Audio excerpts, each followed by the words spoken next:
আজকের ব্লগটা শুরু করলাম একেবারে সকালে পড়ানো দিয়ে। তো সকাল সকাল ঘুম থেকে উঠে ফ্রেশ হয়ে বসে পড়েছিলাম পড়াতে। আর পড়ানোর মাঝখানে খেয়ে নিয়েছিলাম একটু চা বিস্কিট।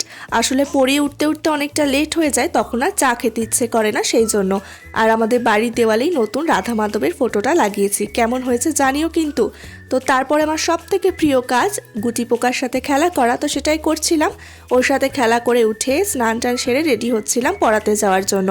আসলে পড়িয়ে আস্তে আস্তে প্রায় 1:30 বেজে যায়, তো দেরি হয়ে যায় স্নান করতে, সেই জন্য চেষ্টা করি পড়াতে যাওয়ার আগেই স্নানটা কমপ্লিট করার। কিন্তু যেহেতু শীতকাল, সেই জন্য সবসময় সম্ভব হয় না। তো তারপরে চলে গেলাম পড়াতে। পড়িয়ে এসে সোজা ঢুকে গিয়েছিলাম রান্নাঘরে, কারণ খুব খিদে পেয়ে গিয়েছিল। তো গিয়ে দেখলাম মা এখানে ডিমের ঝোল রান্না করছে অনেক দিন পর, আর এখানে শাক কুটে রেখেছে। তো তারপরে গরম গরম রান্না হওয়া খাবারটা নিয়ে বসে পড়লাম আমি। তো আজকের ব্লগটা কেমন লাগলো অবশ্যই জানিও। দেখা হচ্ছে নেক্সট কোনো মিনি ব্লগে, ততক্ষণ পর্যন্ত সাথে থেকো, টাটা।